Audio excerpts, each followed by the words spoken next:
Hello friends, good morning. നമ്മുടെ Kerala TV സീരിയലിലേക്ക് എല്ലാവർക്കും സ്വാഗതം. അങ്ങനെ ദേവയാനി ഇതേ നമ്മുടെ നന്ദപുരിയുടെ ഉമ്മറത്ത് ഇങ്ങനെ ഇരിക്കുന്ന സമയത്ത് അഭി അങ്ങോട്ടേക്ക് വരുക. നിങ്ങളുടെ മോനെ ഇപ്പം ദുബായ് ജയിലിലാണ്, നീയൊന്നും കഥയറിയാതെ ആട്ടം കാണുന്നെന്നും പറഞ്ഞങ്ങോട്ട് കയറി വരുന്നു കേട്ടോ. അപ്പോൾ ഇവൻ വന്നിട്ട് ഒന്നും മിണ്ടാതെ അകത്തേക്ക് കയറിപ്പോയപ്പോൾ എങ്ങോട്ട് പോയി ഇതിൽ പോയച്ച് വരുവാടാന്ന് ദേവയാനി ചോദിച്ചു. അമ്മയോട് സത്യം പറഞ്ഞതുകൊണ്ട് അമ്മ എന്നെ കൊല്ലാനുള്ള ദേഷ്യത്തിൽ നടക്കുകയാണെന്ന് അഭി ദേവയാനിയോട് പറഞ്ഞു. അതുകൊണ്ടാണ് ഞാൻ പുറത്തേക്ക് പോയത് എന്നും പറഞ്ഞു. പിന്നെ ദയവ് ചെയ്ത് നവ്യയോട് ഇതൊന്നും പറഞ്ഞേക്കല്ലേ എൻ്റെ അമ്മായി എന്നും പറയുമ്പോൾ പറയണോ വേണ്ടയോ എന്ന് നീയും നിൻ്റെ അമ്മയുമാണ് തീരുമാനിക്കേണ്ടത് എന്ന് ദേവയാനി പറഞ്ഞു. ഒരു തെറ്റും ചെയ്യാത്ത എൻ്റെ മോനെയും മരുമോളെയും നിങ്ങൾ മുൾമുനയിൽ നിർത്തുമ്പോഴേ ചിലപ്പോൾ എൻ്റെ നാവും ഒന്ന് പഴച്ചെന്നൊക്കെ വരും എന്നും ദേവയാനി ഈ അഭിയോട് ഒരു താക്കീതും കൂടെ കൊടുത്തു. അല്ല, ഏട്ടൻ്റെ എന്തെങ്കിലും വിവരം ഉണ്ടോ എന്നഭി ചോദിക്കുമ്പം അതെന്തിനാ നീ അറിയുന്നത് എന്ന് ദേവയാനി ഇവനോട് ചോദിച്ചു. അവനെ ഉത്തരവാദിത്തപ്പെട്ട ഒരു ജോലി ഏറ്റെടുത്താണ് പോയിരിക്കുന്നതെന്നും അത് കൃത്യമായി ചെയ്തിട്ട് അവനിങ്ങ് മടങ്ങി വന്നോളൂ എന്നും പറഞ്ഞു. അല്ല, പോയിട്ട് അവന് വിളിയൊന്നും വന്നില്ല എന്ന് പറയുന്നത് കേട്ടായിരുന്നേ, അതുകൊണ്ട് ചോദിച്ചതാ കേട്ടോ എന്ന് പറഞ്ഞു. അവൻ നിന്നെപ്പോലെ അല്ലടാ, എവിടെ പോയാലും അവൻ്റെ മനസ്സിൽ ഒന്നാം സ്ഥാനം കുടുംബത്തിന് തന്നെയാണെന്ന് ദേവയാനി ഇവനോട് പറഞ്ഞു. നീ എന്തിനാ നവ്യയും കുഞ്ഞിനെയും സ്നേഹിക്കുന്നതായിട്ട് നടിക്കുന്നതെന്ന് ദേവയാനി ചോദിച്ചപ്പോൾ അപ്പം ഇങ്ങനെ നോക്കും അന്തം വിട്ട്. നിനക്ക് അവരോട് ആത്മാർത്ഥമായിട്ടുള്ളൊരു ഇഷ്ടമൊക്കെ ഉണ്ടോടാന്ന് ചോദിക്കുമ്പോഴും ഇവനൊന്നും മിണ്ടുന്നില്ല. നവ്യ ഇപ്പോൾ നിന്നെ അമിതമായിട്ടാണ് സ്നേഹിക്കുന്നതെന്ന് നിനക്കറിയാമല്ലോ, അതിൻ്റെ 4-1 നീ അവൾക്ക് തിരിച്ചു കൊടുക്കുന്നുണ്ടോടാന്ന് ചോദിക്കുമ്പം അവളോട് എനിക്ക് സ്നേഹം ഉണ്ടമ്മായി എന്ന് അഭി. എന്ത് സ്നേഹം? ചന്തുമോള് നിന്റെ മുന്നിലൂടെ അല്ലടാ അങ്ങോട്ടും ഇങ്ങോട്ടും നടക്കുന്നത്. നീ ആ കുഞ്ഞിനൊന്ന് മൈൻഡ് പോലും ചെയ്യുന്നുണ്ടോ? ആ കുഞ്ഞിനെ എടുത്ത് ഒരു ഉമ്മയെങ്കിലും നീ കൊടുക്കുന്നത് ഞാൻ കണ്ടിട്ടില്ല. നീ കൊടുക്കാറുണ്ടോ എന്ന് ചോദിച്ചു. പുറത്തു പോയിട്ട് വരുമ്പോൾ എന്തെങ്കിലും ഒരു കളിപ്പാട്ടമെങ്കിലും നീ ആ കൊച്ചിന് വാങ്ങിച്ചു കൊടുക്കാറുണ്ടോ? അതെല്ലാം പോട്ടെ, 1 രൂപയുടെ മിഠായി എങ്കിലും നീ ആ കുഞ്ഞിന് മേടിച്ചു കൊടുത്തിട്ടുണ്ടോ എന്ന് ചോദിച്ചു. ഒന്നും മിണ്ടാതെ ഇവനകത്തേക്ക് കയറിപ്പോയപ്പം ഒന്ന് നിന്നേ അവിടെ എന്നും പറഞ്ഞ് ദേവയാനി ഇവനെ പിടിച്ചു നിർത്തി. അല്ല, ഇങ്ങനെ ഒരു അച്ഛൻ ആ കുഞ്ഞിന് ഇല്ലാത്തതാ നല്ലതെന്ന് ദേവയാനി അഭിയോട് പറയണം. ഒരു കാര്യം ഞാൻ നിന്നോട് പറഞ്ഞേക്കാം. ദേ അനഘയ്ക്ക് ഇപ്പോഴേ ചെറിയൊരു മാറ്റം ഉണ്ടെന്നാണ് ഞാൻ അറിഞ്ഞതെന്ന് പറയുമ്പോഴത്തേക്ക് അഭി നടുങ്ങി. അയ്യോ, ഇനി ആ കുട്ടിയെ കൊല്ലാനായിട്ട് അതിൻ്റെ പിന്നാലെ നീ നടന്നേക്കരുത് എന്ന് ദേവയാനി ഇവനോട് പറഞ്ഞു. അതിനു വേണ്ടി ആളെയും ഇനി നീ വെക്കാൻ നിൽക്കരുതെന്ന് പറയുമ്പോൾ അയ്യോ ഞാൻ അങ്ങനെയൊന്നും ചെയ്യില്ല മായി, അയ്യോ നീ അങ്ങനെ തന്നെ ചെയ്യുമെന്ന് എനിക്കറിയാം, അതുകൊണ്ടാണ് ഞാൻ നിന്നോട് അങ്ങനെ തന്നെ പറഞ്ഞത്. നവ്യ ഉള്ളത് കൊണ്ട് മാത്രമാണ് നിനക്കിപ്പോൾ ഈ വീട്ടിൽ കടിച്ചു തൂങ്ങി കഴിയാൻ തന്നെ പറ്റുന്നതെന്ന് നീ മനസ്സിലാക്കിക്കോളാനും ആ ഒരു ഓർമ്മ നിനക്ക് ഉണ്ടാകണമെന്നും ദേവയാനി ഇവനോട് പറയുക കേട്ടോ. അപ്പോൾ ശരി എന്ന് പറഞ്ഞിട്ട് ഇവരകത്തേക്ക് കയറിപ്പോയി. ജലജ റൂമിൽ ഇങ്ങനെ തകർന്നിരിക്കുകയല്ലേ. മകൻ അമ്മേ എന്ന് വിളിച്ച് അടുത്തേക്ക് ചെന്നു കേട്ടോ. എന്ത് വേണമെന്ന് ചോദിച്ചു. അത് അമ്മയെ ഞാൻ ഒരുപാട് സങ്കടപ്പെടുത്തുന്നുണ്ടെന്ന് എനിക്കറിയാം. അമ്മയ്ക്ക് അത് കാരണം ഈ വീട്ടിനകത്ത് ഒരുപാട് അടിമപ്പണി ചെയ്യേണ്ടി വരുന്നുണ്ടെന്നും എനിക്കറിയാം. പക്ഷേ അതിനിടയിലും ഒരു സന്തോഷ വാർത്ത ഉണ്ടായി അമ്മയെന്ന് അഭി പറയാം. അമ്മയുടെ മനസ്സ് നിറയ്ക്കുന്ന ഒരു സംഭവം ഉണ്ടായി എന്ന് അഭി പറയാം. നീ എന്നോടൊന്നും പറയുകയും വേണ്ട, എനിക്കൊന്നും കേൾക്കുകയും വേണ്ട എന്ന് ജലജ പറയുമ്പം ആദർശ് ജയിലിലായെന്ന് പറഞ്ഞ അമ്മയ്ക്ക് സന്തോഷം ഉണ്ടാവുമോ ഇല്ലയോ? അപ്പോൾ ജലജ ഇങ്ങനെ നോക്കുക കേട്ടോ. അതെ അമ്മേ, അവനിപ്പോൾ ദുബായിലെ ജയിലിലാണെന്ന് പറയുമ്പോൾ ജലജ ഞെട്ടലോടെ ഇങ്ങനെ നോക്കുക. മുഖത്ത് ആ പുഞ്ചിരി ഇങ്ങനെ വിടർന്ന് വരിക. അതുകൊണ്ടാണ് അവൻ്റെ വിളിയൊന്നും ഇതുവരെ ഇല്ലാതിരുന്നതെന്ന് പറയുമ്പോൾ നീ വെറുതെ ചുമ്മാ എൻ്റെ മനസ്സ് തണുപ്പിക്കാൻ വേണ്ടി ഒന്ന് പറയരുത് കേട്ടോ എന്ന് പറയുമ്പം ഞാൻ ഇപ്പോഴല്ലല്ലോ അമ്മയുടെ ഇത് പറഞ്ഞത്, ആണോ? ആദർശിന് ഗൾഫിൽ കെണി വെച്ചിട്ടുണ്ടെന്ന് ഞാൻ നേരത്തെ തന്നെ സൂചിപ്പിച്ചിരുന്നതല്ലേ എന്ന് ചോദിച്ചു. അപ്പോൾ ആരാ നിന്നോട് വിവരമൊക്കെ വിളിച്ച് പറഞ്ഞതെന്ന് ചോദിച്ചു. അത് ഗൾഫിലുള്ള എൻ്റെ ഒരു ഫ്രണ്ടാണെന്നും അഭി പറഞ്ഞു. അവൻ നിന്നെ പറ്റിക്കാനായിട്ട് പറഞ്ഞതായിരിക്കും എന്ന് പറയുമ്പം അങ്ങനെയാണെങ്കിൽ എന്തുകൊണ്ടാണ് ആദർശ് ഇങ്ങോട്ട് വിളിക്കാത്തത്? അതമ്മ പറയാൻ പറഞ്ഞു. നയനയും അമ്മായിയെയും ഒന്നും ഇതുവരെ വിളിച്ചിട്ടില്ലല്ലോ, അവരൊക്കെ ഇവിടെ സങ്കടത്തിലാണെന്നത് അവൻ അറിയില്ലേന്ന് ചോദിച്ചു. അപ്പോൾ ജലജയ്ക്കൊരു പ്രതീക്ഷ, ശരിയായിരിക്കുമോ? ജയിലിലായമ്മേ, അവൻ ദുബായിൽ ജയിലിലാണ് ഇപ്പോൾ ഉള്ളത്, സത്യം ഞാൻ പറയുന്നേ എന്നൊക്കെ പറഞ്ഞുകൊണ്ട് ഇവൻ കിടന്ന് ഭയങ്കര സന്തോഷത്തോടെ നിൽക്കുന്നു. ഇനി അനന്തമൂർത്തി എന്ന മഹാൻ വിചാരിച്ചാൽ പോലും അവനെ രക്ഷിക്കാനൊന്നും പറ്റത്തില്ല എന്നും പറഞ്ഞു. ഗൾഫിലും നാട്ടിലും സ്വാധീനമുള്ള മുത്തശ്ശന് പോലും അവരെ പുറത്തു കൊണ്ടുവരാൻ പറ്റില്ലെന്നാണ് ഞാൻ പറഞ്ഞതെന്നും അഭി പറയുമ്പം നിന്നെ ജയിലിൽ കിടത്തിയതിനപ്പോൾ തിരിച്ചടി കിട്ടിയല്ലേ എന്ന് ജലജ ചോദിച്ചു. എന്നെക്കാളും തിരിച്ചടി കിട്ടി എന്ന് വേണം പറയാൻ. ഞാൻ റിമാൻഡ് കഴിഞ്ഞ് പുറത്തു വന്നല്ലേ മാം, പക്ഷേ അവൻ ഉടനെ ഒന്നും പുറത്തു വരാൻ പോകുന്നില്ല എന്ന് പറയുമ്പം ഇവിടെ കിടന്ന് ഞാൻ ശ്വാസം മുട്ടുമായിരുന്നു. ഒരു നേരം എന്നെ വെറുതെ ഇരിക്കാൻ സമ്മതിക്കത്തില്ല, അത് ഇത് ചെയ്യുന്നും പറഞ്ഞ് പിന്നാലെ നടന്ന് ശല്യപ്പെടുത്തുമായിരുന്നു ഒരുത്തി എന്ന് ഈ ജലജ പറയാം. നിനക്കറിയാവോ, ഇന്ന് എന്നെ കൊണ്ട് മുകളിൽ എല്ലാ റൂമും തൂത്തു തുടപ്പിച്ചു. അപ്പോൾ ഇതൊക്കെ കേട്ട് മകൻ ഭയങ്കര വിഷമം. പണിയെടുത്ത് എൻ്റെ നടു ഒടിഞ്ഞെന്ന് പറയുമ്പം ഇപ്പം അമ്മയുടെ മനസ്സിനും ശരീരത്തിനും മൊത്തത്തിലൊരു സുഖമൊക്കെ കിട്ടിയില്ലേ? നയനേക്കാളും ദേവയാനി കരയുന്നതാടാ എൻ്റെ സന്തോഷം എന്ന് ജലജ അന്നേരം പറയുക. പിന്നെ അവളാണ് എൻ്റെ പ്രധാന ശത്രു എന്നും പറഞ്ഞു. അങ്ങനെയെങ്കിലേ അമ്മക്കിനി കാണാം അവർ കരഞ്ഞ് തളരുന്നത്. അതിനൊരു സംശയം വേണ്ടമ്മയെന്ന് പറഞ്ഞു. അവർ മാത്രമല്ല അവരുടെ മരുമോളും കരയും, നോക്കിക്കോളാൻ പറഞ്ഞു. അങ്ങനെ കരയുന്ന സങ്കടപ്പെടുന്ന നയനയ്ക്കും അവരുടെ കുഞ്ഞിനെയും നഷ്ടപ്പെട്ടാലും അതിൽ അത്ഭുതമൊന്നും ഉണ്ടെന്ന് പറയാൻ പറ്റില്ല അമ്മയെന്നൊക്കെ പറഞ്ഞു. അങ്ങനെ നമ്മുടെ അഭി അതും പറഞ്ഞ് ഇവിടുന്ന് പോയി. ജലജയാണെങ്കിൽ പ്രതീക്ഷകൾക്ക് മേൽ പ്രതീക്ഷകളുമായിട്ട് അവിടെ ഇരിക്കുക. ഇത് കഴിഞ്ഞ് പിന്നെ നയന അങ്ങോട്ടും ഇങ്ങോട്ടും വിഷമിച്ച് നടക്കുമ്പോൾ ഈ ജലജ അത് കണ്ടു ചെന്ന് ആസ്വദിക്കുക. എന്നിട്ടൊരു ജ്യൂസ് അങ്ങ് എടുത്തങ്ങ് കൊടുത്തു. മോളിത് കുടിക്കാൻ പറഞ്ഞു. അപ്പോൾ നയന ഇങ്ങനെ നോക്കുക കേട്ടോ. മോളിത് കുടിക്കുക എന്ന് പറഞ്ഞ് നിർബന്ധിച്ച് കൊടുക്കണം കേട്ടോ. നല്ല ഓറഞ്ച് ജ്യൂസാന്ന് പറയുമ്പം എനിക്കിപ്പോൾ ജ്യൂസ് വേണമെന്ന് ഞാൻ അപ്പച്ചോട് പറഞ്ഞായിരുന്നോ എന്ന് ചോദിച്ചു നയന. അല്ല, നീ പറഞ്ഞില്ല എങ്കിലും കണ്ടറിഞ്ഞെല്ലാം ചെയ്യണമെന്നാണല്ലോ ഇവിടെ എല്ലാവരും പറഞ്ഞിരിക്കുന്നതെന്ന് ജലജ. പിന്നെ മോളോട് അപ്പച്ചി എന്നുള്ള നിലയിൽ ഞാൻ ഇതൊക്കെ ചെയ്തു തരണ്ടേ? എനിക്കിപ്പോൾ ജ്യൂസൊന്നും വേണ്ട എന്ന് നയനി അന്നേരം പറഞ്ഞു. പിന്നെ അവൻ്റെ വിളിയൊന്നും വന്നില്ലല്ലേ മോളെ ആദർശിൻ്റെ എന്ന് ജലജ ചോദിക്കുക. എന്നാലും എന്തായിരിക്കും അവൻ വിളിക്കാത്തതെന്നൊക്കെ ചോദിക്കുമ്പം അതറിയായിരുന്നെങ്കിലേ എനിക്ക് ടെൻഷൻ്റെ ആവശ്യമൊന്നും ഇല്ലായിരുന്നല്ലോ എന്ന് നയന പറഞ്ഞു. അല്ല, പ്രശ്നത്തിൻ്റെ നടുവിലേക്കല്ലേ പോയിരിക്കുന്നത്. ഇനി അവിടെ ചെന്നിട്ട് ശത്രുക്കളുമായിട്ട് എന്തെങ്കിലും യുദ്ധമോ മറ്റോ ഉണ്ടായിട്ടുണ്ടോ എന്തോ എന്നൊക്കെ ജലജ ഇങ്ങനെ പറഞ്ഞപ്പം ഗൾഫ് രാജ്യങ്ങളുമായിട്ട് യുദ്ധം ചെയ്യാനായിട്ടല്ല ആദർശേട്ടൻ അങ്ങോട്ടേക്ക് പോയിരിക്കുന്നത് കേട്ടോ. പിന്നെ മനസ്സിനകത്ത് നിറയെ സന്തോഷമാണ്. പിന്നെ പാവത്തെ പോലെ ഇങ്ങനെ വന്ന് സംസാരിക്കുന്നത് എന്തിനാണെന്ന് എനിക്ക് നന്നായിട്ട് അറിയാവുന്ന നയനെ അങ്ങ് പറഞ്ഞു. ജലജ ഇങ്ങനെ തുറച്ചു നോക്കുക. അതിനെ മകനെ വാഴ്ത്തി പാടിക്കൊണ്ടിരുന്നതാ. അതുപോലെ ആദർശേട്ടനെ ഇടിച്ച് താഴ്ത്തിക്കൊണ്ടു. ഇപ്പോൾ എല്ലാം തവിടുപൊടിയായി എന്ന് നയനെ പറയുമ്പം ഓഹ് അവനൊരു ദുഷ്ടനാ മോനെ, ഇതുപോലൊരു മോനെ ഒരമ്മമാർക്കും കിട്ടാതിരിക്കട്ടെ എന്നൊക്കെ പറഞ്ഞുകൊണ്ട് ജലജ ഇങ്ങനെ പറഞ്ഞു. ആദർശേട്ടനെ മുന്നിലും പിന്നിലും നിന്ന് ഇടിച്ച് താഴ്ത്തുമായിരുന്നു അവൻ. കൊലവിളിച്ചുകൊണ്ടിരിക്കുകയായിരുന്നു അവൻ. ആ സമയത്ത് പോലും ആദർശേട്ടൻ്റെ നാവിൽ നിന്ന് ഒന്നും പുറത്തു വന്നിട്ടില്ലെന്നുള്ള കാര്യം നയന എന്നിട്ട് ഈ ജലജയോട് പറയും. നവ്യേച്ചോട് പറയാതിരുന്നതിന് അതിൻ്റെതായ കാരണവും ഉണ്ട്. പക്ഷേ നിങ്ങളോട് ഈ സത്യം മറച്ചു വെക്കേണ്ട ഒരാവശ്യവും ഉണ്ടായിരുന്നില്ല. എന്നിട്ടും മാന്യത കാണിച്ചു. അവസാനം ഒരു രക്ഷയും ഇല്ലാതെ വന്നപ്പോഴാണ് പലതും തുറന്നു പറയേണ്ടതായിട്ട് വന്നതെന്നൊക്കെ നയനി ജലജയോട് പറയുന്നുമുണ്ട്. അത് ഞാനും ആദർശേട്ടനും അല്ല നിങ്ങളോട് സത്യങ്ങളൊക്കെ പറഞ്ഞത്. അതിൻ്റെ ഒരു നന്ദിയും സ്നേഹവും ഒന്നും നിങ്ങളിൽ നിന്ന് ഈ ജന്മം ഞങ്ങൾക്കാർക്കും കിട്ടാനും പോകുന്നില്ലെന്ന് ഞങ്ങൾക്ക് നന്നായിട്ട് അറിയാം. എൻ്റെ മനസ്സെന്താണെന്ന് എനിക്കറിയാം. പിന്നെ ഇനിയിപ്പോൾ അതിനെപ്പറ്റിയൊന്നും കൂടുതലായിട്ട് ഞാൻ പറയുന്നില്ല എന്ന് ജലജ. എന്തായാലും എത്രയും പെട്ടെന്ന് ആദർശ് മോളെ വിളിക്കട്ടെ, അവനൊരു ആപത്തും വരാതിരിക്കട്ടെ എന്നൊക്കെ പറഞ്ഞ് ഭയങ്കര സോപ്പിട്ടിട്ട് ജലജ പോവുക.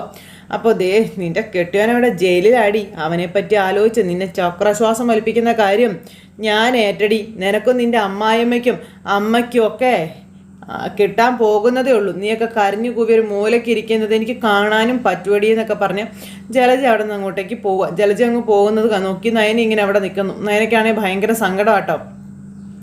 അനന്തപുരി ശരിക്കും ഒരു മരണവീടായി കഴിഞ്ഞിരിക്കുന്നു. അങ്ങനെ എല്ലാവരും സങ്കടത്തോടു കൂടിയിരിക്കുന്ന സമയത്ത് നന്ദുവിനെ കാണാതെ ഉറക്കം വരാതിരിക്കുക നമ്മുടെ അനി ഇങ്ങനെ ആകെ തകർന്നിരിക്കുക. എത്ര റിസ്ക് എടുത്തും അവരുടെ അരികിൽ എനിക്ക് എത്തിയേ പറ്റുള്ളൂ എന്നും പറഞ്ഞു. അപ്പോൾ അല്ലാതെ എനിക്ക് ഉറങ്ങാൻ പറ്റില്ലെന്ന് പറഞ്ഞുകൊണ്ട് ഈ അനി ആ വീട്ടിൽ നിന്ന് ഇറങ്ങിപ്പോവും. ആരും അറിയാതെ പാത്തും പതുങ്ങിയും നയനയുടെ വീട്ടിൽ ചെല്ലുവാണ്. അവിടെ ചെന്നിട്ട് നന്ദുവിനെ വിളിച്ചു. നന്ദു അന്നേരം ഫോൺ എടുത്തു. ഹലോ, പറയടാ എന്താണെന്ന് ചോദിച്ചു. അപ്പം എടി ഞാൻ നിൻ്റെ വീടിൻ്റെ പുറത്തുണ്ട്, ഇപ്പം മതിലിയാടി ഞാൻ അകത്തേക്ക് വരും, നിനക്ക് ജനലൊന്ന് തുറക്കാൻ പറ്റുമോ എന്ന് ചോദിച്ചു. അപ്പം എൻ്റെ പൊന്നനി എനിക്കിപ്പോൾ എഴുന്നേക്കാൻ പോലും പറ്റാത്ത അവസ്ഥയാണെന്ന് നന്ദു പറയുമ്പം എനിക്ക് നിന്നെ കാണണം, കണ്ടേ പറ്റൂ. അപ്പം കാണാനൊന്നും പറ്റത്തില്ല. നീ വെറുതെ സാഹസമൊന്നും കാണിക്കരുത് കേട്ടോ എന്ന് നന്ദു പറയുമ്പം ഇവിടുന്ന് നിരാശനായിട്ട് മടങ്ങാനൊന്നും എന്നെ കൊണ്ട് പറ്റത്തില്ല, നിന്നെ കണ്ടേ പറ്റുള്ളൂ എന്നും പറഞ്ഞ് അനി ഇങ്ങനെ നിർബന്ധം പിടിക്കുമ്പം എന്തിനാടാ എന്നെ ഇങ്ങനെ വിഷമിപ്പിക്കുന്നതെന്ന് ചോദിച്ചു. അപ്പോൾ എടി അതിനേക്കാളും വിഷമത്തിലാണ് ഞാൻ. നിന്നെ കാണേണ്ടവരെല്ലാവരും വന്ന് കണ്ടു, എന്നിട്ട് എനിക്ക് നിന്നെ ഒന്ന് കാണാൻ പറ്റുമോ? ഇല്ലല്ലോ. അതിൻ്റെ സങ്കടമേ അത് കുറച്ചൊന്നും അല്ല, നിനക്ക് പറഞ്ഞാൽ മനസ്സിലാവില്ല. അപ്പോൾ നീ ഇതെന്ത് ഭാവിച്ചാ? ഇനി കൂടുതൽ സംസാരമൊന്നും വേണ്ട, ഞാനിവിടെ എത്തിയെന്ന് അറിയിക്കാൻ വേണ്ടി വിളിച്ചതാ. നോക്ക് ഞാൻ മതിലാടി കഴിഞ്ഞു എന്നും പറഞ്ഞുകൊണ്ട് അനി ഫോണും അങ്ങ് കട്ട് ചെയ്തിട്ട് ആരും അറിയാതെ മുഖമൊക്കെ മറച്ചു കെട്ടി പതുക്കെ മതിൽ ചാടി വീടിൻ്റെ ആ ഒരു പരിസരത്തേക്ക് വന്നു. ആരും കാണാതെ ഇങ്ങനെ നടന്ന് വന്നിട്ട് അനി വന്ന് നമ്മുടെ നന്ദുവിൻ്റെ റൂമിൻ്റെ ഡോറിൽ ഇങ്ങനെ കൊട്ടുക. അയ്യോ എന്നും പറഞ്ഞുകൊണ്ട് നന്ദുവിന് എഴുന്നേക്കാൻ പോലും വയ്യ. എന്നിട്ടും ഇങ്ങനെയൊക്കെയോ തൊങ്കി നടന്ന് ചെന്ന് ജനൽ തുറന്നു നീ എന്നതാടായി കാണിക്കുന്നത് എന്ന് ചോദിക്കുക. നീ എന്തൊക്കെ പറഞ്ഞാലും ഈ ഒരു അവസ്ഥയിലിരിക്കുന്ന നിന്നെ എനിക്ക് കാണാതിരിക്കാൻ പറ്റുമോ എന്ന് ചോദിച്ചു അനിയെ. അനി നീ പെട്ടെന്ന് പോകാൻ നോക്കാൻ പറഞ്ഞു. അച്ഛനാണെങ്കിൽ ചെറിയ സൗണ്ട് കേട്ടപ്പോലും പെട്ടെന്ന് ഉണരുന്ന കൂട്ടത്തിലാണെന്ന് നന്ദു പറയുമ്പം അതൊക്കെ പോട്ടെ, ആരാ ഇത് ചെയ്തതെന്ന് ചോദിച്ചു അനി. ആ ജയിലിലേക്ക് പോയ അടിവാര അശോകൻ്റെ ടിംസ് ആണെന്ന കാര്യം നന്ദു പറഞ്ഞു കേട്ടോ. നിനക്ക് അവന്മാരുടെ ലൊക്കേഷൻ അറിയാവോ എന്ന് ചോദിക്കുമ്പം അറിഞ്ഞിട്ട് ഇപ്പം എന്തിനാണെന്ന് നന്ദു ചോദിക്കാം. അത് ഞാൻ വെറുതെ ചോദിച്ചതാ എന്നൊക്കെ പറയുമ്പം അത് പിന്നെ മരപ്പാലത്തുള്ളവന്മാരാണെന്നും അശോകൻ ഉൾപ്പെടെ 3 എണ്ണം അകത്തായി അതിൻ്റെ ഫ്രണ്ട്സ് ആയിരിക്കും എന്നൊക്കെ പറഞ്ഞുകൊണ്ടിങ്ങനെ നന്ദു ഈ അനിയോട് വിവരങ്ങളെല്ലാം പറഞ്ഞു. പിന്നെ ആ ടീമിൽ മുത്തു എന്ന് പറയുന്ന ഒരുത്തനുണ്ടെന്നും അവൻ വലിയ അപകടകാരിയാണെന്നും എന്തും ചെയ്യാൻ മടിയില്ലാത്ത ഒരുത്തനാണെന്നും പറയുകയാണ്. പിന്നെ അവൻ്റെ ഭാഗത്തു നിന്ന് ഇങ്ങനൊരു നീക്കം ഞാനത് പ്രതീക്ഷിച്ചത് തന്നെയായിരുന്നു എന്ന് പറയുമ്പം അവർ മനഃപൂർവ്വം വണ്ടി കൊണ്ടുവന്ന് ഇടിച്ചതാണല്ലേ എന്ന് ചോദിച്ചു. അപ്പോൾ അതെ, അല്ലെങ്കിൽ ഇപ്പോൾ ഇങ്ങനൊരു ആക്സിഡൻറ്റ് ഉണ്ടാകത്തേ ഇല്ലായിരുന്നല്ലോ എന്നും പറഞ്ഞു. അപ്പോൾ അത് കേട്ടപ്പം എനിക്ക് ഭയങ്കര ദേഷ്യവും സങ്കടവും ഒക്കെ. അപ്പോൾ വിഘ്നേഷും രാകേഷൊക്കെ വന്നായിരുന്നോ എന്ന് ചോദിച്ചു. അപ്പോൾ അവരൊക്കെ 2-3 തവണ വന്നായിരുന്നു. അവന്മാരോടെ ഞാൻ ഈ മുത്തുവിൻ്റെ കാര്യമൊന്നും പറഞ്ഞിട്ടില്ല എന്ന് നന്ദു അനിയോട് പറയുക. പറഞ്ഞാൽ പിന്നെ അവന്മാർ കൊല്ലാനും തല്ലാനും ഒക്കെ ആയിട്ട് ഇങ്ങനെ നടക്കുമെന്നു. പിന്നെ നിന്നോടിപ്പോൾ പറഞ്ഞു തന്നെ അബദ്ധമായി പോയെന്ന് തന്നെ എനിക്ക് തോന്നണതെന്ന് പറഞ്ഞപ്പം എടി നിൻ്റെ മേലിൽ നൊന്തു കഴിഞ്ഞാൽ അത് പിന്നെ എനിക്ക് സഹിക്കാൻ പറ്റുമോടി എന്ന് അനി നന്ദുവിനോട് ചോദിച്ചു കേട്ടോ. അപ്പോൾ എനിക്കതിന് വലിയ കുഴപ്പമൊന്നും പറ്റിയില്ലല്ലോടാ. പിന്നെ ആ ഡ്രൈവറുടെ കാര്യമാണ് കഷ്ടം. പിന്നെ അനി പെട്ടെന്ന് നീ പോയിക്കോ, എന്തായാലും കണ്ടല്ലോ, നീ പോയിക്കോളാൻ പറഞ്ഞു. അപ്പം എടി ഇത്ര റിസ്ക് എടുത്ത് ഞാൻ വന്നതല്ലേടി, കുറച്ച് നേരം കഴിഞ്ഞിട്ട് പോയിക്കോളാം എന്ന് പറയുമ്പം നീ നോക്ക് എനിക്കിങ്ങനെ നിൽക്കാൻ പറ്റത്തില്ല എന്ന് പറഞ്ഞു. അയ്യോ സാരമില്ല, എന്നാൽ നീ പോയി കിടന്നു കേട്ടോ, ഞാനിവിടെ നിന്നോളാം എന്ന് അനി പറഞ്ഞപ്പം നിനക്കെത്ര വട്ടാണോ എന്ന് ചോദിച്ചു. കുറച്ച് വട്ടൊക്കെ ഉണ്ട് എന്ന് അനി എന്നിട്ട് നന്ദുവിനോട് പറഞ്ഞു. അപ്പം നന്ദുവിന് ചിരി വന്നു.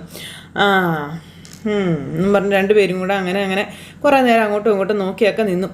അത് കഴിഞ്ഞപ്പോൾ എന്തോ തട്ടലും മുട്ടലും ഒക്കെ കേട്ടുകൊണ്ട് നമ്മുടെ ഗോവിന്ദേട്ടൻ എഴുന്നേറ്റിട്ട് കനകേ എന്നും പറഞ്ഞ് വിളിക്കുക കേട്ടോ. എഴുന്നേറ്റ കനകേ, നീ എന്തോ ശബ്ദം കേൾക്കുന്നു എന്ന് പറഞ്ഞു. അപ്പോൾ അവിടെ എങ്ങും ഒന്നും കാണില്ല. ഗോവിന്ദേട്ടൻ തോന്നുന്നായിരിക്കും എന്ന് പറയുമ്പോൾ തോന്നലായിക്കോട്ടെ നമുക്കൊന്ന് പോയി നോക്കാം കനകയെന്നും പറഞ്ഞുകൊണ്ട് നിർബന്ധിച്ച് ഗോവിന്ദേട്ടൻ കനകയെ വിളിച്ചുകൊണ്ട് പോവാം. അപ്പോൾ നിനക്ക് നനമൂള് മേടിച്ചെന്ന് സ്വർണ്ണമൊക്കെ ഷെൽഫിൽ ഇരിപ്പില്ലേ, അതെങ്ങാനും എടുക്കാനായിട്ട് വന്നതാണെങ്കിലോ എന്ന് ഗോവിന്ദേട്ടൻ പറയുമ്പോൾ അത് എടുക്കാനായിട്ട് വന്നതാണെങ്കിലേ ഷെൽഫിൽ സ്വർണ്ണം ഉണ്ടെന്ന് ഇപ്പോൾ ഗോവിന്ദേട്ടൻ പറഞ്ഞത് ആ കള്ളം കേട്ട് കാണുമെന്ന് പറയും. ഞാൻ നിങ്ങൾ വരാൻ നോക്കിയാൽ കണക്കെ വന്നേ ഇങ്ങോട്ടെന്ന് പറഞ്ഞ് നിർബന്ധിച്ച് വിളിച്ചുകൊണ്ട് പോവാം. അപ്പോഴേക്കും നന്ദു ഇന്ന് പോകാൻ നോക്കും പോന്നും പറഞ്ഞ് നന്ദു അവിടെ കിടന്ന് പറയുന്നു. ഇപ്പം നീ പോയില്ലെങ്കിൽ പിന്നെ ഒരിക്കലും നമുക്ക് കാണാൻ പറ്റില്ല കേട്ടോ എന്നൊക്കെ നന്ദു ഇങ്ങനെ പറയുന്നു. ഇപ്പം നമ്മൾ തമ്മിൽ കാണുന്നില്ലെന്നാണ് എല്ലാവരുടെയും വിചാരമെന്നൊക്കെ നന്ദു അനിയോട് ഇങ്ങനെ പറയുന്നുണ്ട്.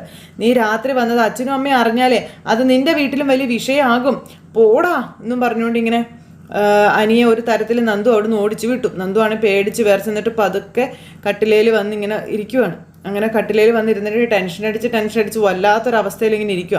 അപ്പോഴത്തേക്കും നമ്മുടെ ഗോവിന്ദേട്ടൻ പതുക്കെ ഫ്രണ്ടിലെ ഡോറ് തുറന്ന് ടോർച്ചും അടിച്ച് മുറ്റത്തിറങ്ങി. ഗോവിന്ദേട്ടനും കനകയും കൂടി ഇങ്ങനെ അവിടെ ഇറങ്ങി വന്നപ്പോഴത്തേക്കും നമ്മുടെ അനി അവിടെ ഇവർ വരുന്നത് കണ്ടു. വേഗം ഒരു ചെടിയുടെ മറവിലേക്ക് അങ്ങ് ഒളിച്ചു കൂട്ടോ. അപ്പോഴേക്കും ഗോവിന്ദേട്ടൻ പുറത്ത് മുറ്റത്തേക്ക് ഇറങ്ങി വരുമോ. എനിക്ക് പേടിയായി.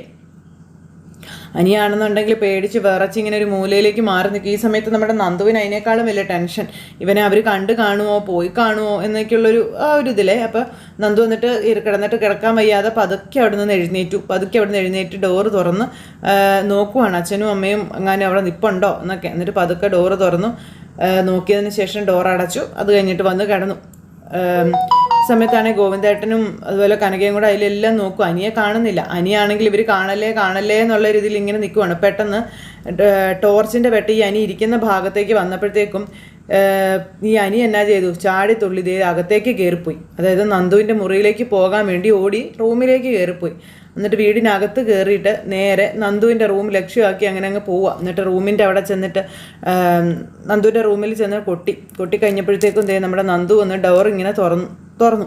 വേഗം തന്നെ അനി റൂമിലേക്ക് കയറി, നന്ദുവിൻ്റെ റൂമിലേക്ക് കയറി. അങ്ങനെ എന്തായാലും വന്ന കാര്യം വെറുതെ ആയില്ല. അന്നേരം എടാ നീ അകത്ത് കയറി, നീ എന്നെ കാണിക്കുന്നതെന്ന് നന്ദു ചോദിക്കുമ്പം നിൻ്റെ അച്ഛനും അമ്മയും വാതിൽ തുറന്ന് പുറത്തേക്ക് പോയപ്പോഴേ ഞാൻ അകത്തേക്ക് കയറിയതാണെന്ന് പറഞ്ഞു. എൻ്റെ ദൈവമേ നീ എന്തൊക്കെയാ നീ കാണിക്കുന്നതെന്ന് നന്ദു അന്നേരം ചോദിച്ചേ. എടി അതുകൊണ്ട് നിന്നെ എനിക്ക് കാണാൻ പറ്റിയില്ലേ എന്ന് ചോദിക്കുക അനി.